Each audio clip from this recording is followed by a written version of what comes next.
Hello friends, मेरे story channel पे आप सभी का स्वागत है। मेरी आज की कहानी है गरीब पिता का स्वाभिमान।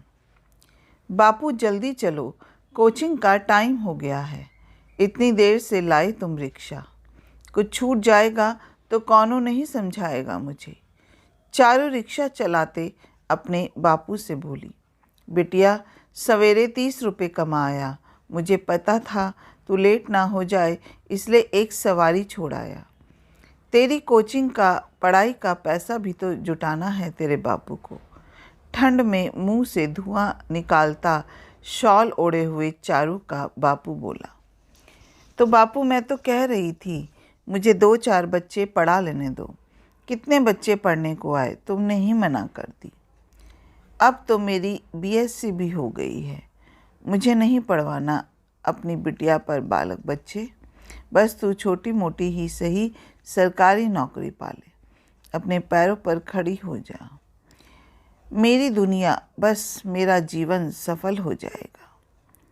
मुझे ना चाहिए पैसा, बस तू पढ़ जाए, इतना ही हो जाए। ठंड से कांप रहे हैं दोनों माँ बेटी। कोहरे को चीरते हुए बापू का रिक्शा बिटिया के सपनों को पूरा करने आगे बढ़ता जा रहा है, जिसके पैरों में ठंड से सूजन आ गई है। लो बापू, आ गई कोचिंग। चारू रिक्शे से उतर गई। अपनी पुरानी कई सालों से पहन रही जैकेट के आगे अपने बैग को कर लिया कि जैकेट का धुंधलापन छुप जाए। चुपचाप सिकुड़ कर पीछे की सीट पर बैठ जाती थी चारू। अब की बार मुझे तुझे नई जैकेट दिलवा दूंगा मुनिया, बहुत पुरानी हो गई है। कैसे छुपाती फिरती है। रिक्शे से उतर अपनी बेटी को निहारता बापू बोला, ना बापू, अब तो सरकारी नौकरी लगने के बाद वो बड़ी वाली जैकेट लूँगी जिसमें पूरा शरीर ढक जाता है। ठाकुर जी तेरी इच्छा जल्दी पूरी करे। ले 10 रुपये की ये मूँगफली लाया था, तो वो बीच में खाने का समय होता है, खा लेना। ठीक है बापू, थोड़ी तुम ले लो। तभी कोचिंग का मालिक बाहर आया। चारू को देख बोला, तुम रोज़ लेट आती हो, ऐसे कैसे क्रैक करोगी कंपटीशन? पता है ना, नेक्स्ट वीक है एसएससी का पेपर। जी सर, अब नहीं होंगी लेट। जल्दी से बापू को नमस्ते कर चारू कोचिंग के अंदर चली गई। मास्टर साहब, मेरी मुनिया मेरे कारण लेट हो जाती है। वो तो सुबह 6 बजे ही तैयार हो जाती है। कुछ छूट जाया करे तो दोबारा समझा दिया करो उसे। पैसों की फ़िक्र ना करो आप, और दे दूँगा। जितनी फ़ीस है उससे बढ़कर दे दूँगा। बापू हाथ जोड़कर सर से बोला, नहीं नहीं, ऐसी कोई बात नहीं है, वो हम समझा देंगे। जाओ अपनी रोज़ी रोटी देखो, बेटी के लिए हम हैं। अगले सप्ताह एसएससी का पेपर हो गया। बापू रिक्शे से काफ़ी दूर पड़े पेपर के सेंटर लेकर आया। वहाँ पूरे दिन रुका रहा, बस ऊपर वाले को याद करता रहा। एक परीक्षा अंदर चारू ने दी थी, एक बाहर उसके बापू। पेपर के बाद चारू अगली परीक्षा की तैयारी में लग गई। किसी ने रास्ते में चारू के बापू से कहा, बोला, रिक्शा चलाना छोड़ दे, अब जा घर, तेरी लड़की अधिकारी बन गई। बापू को विश्वास नहीं हुआ।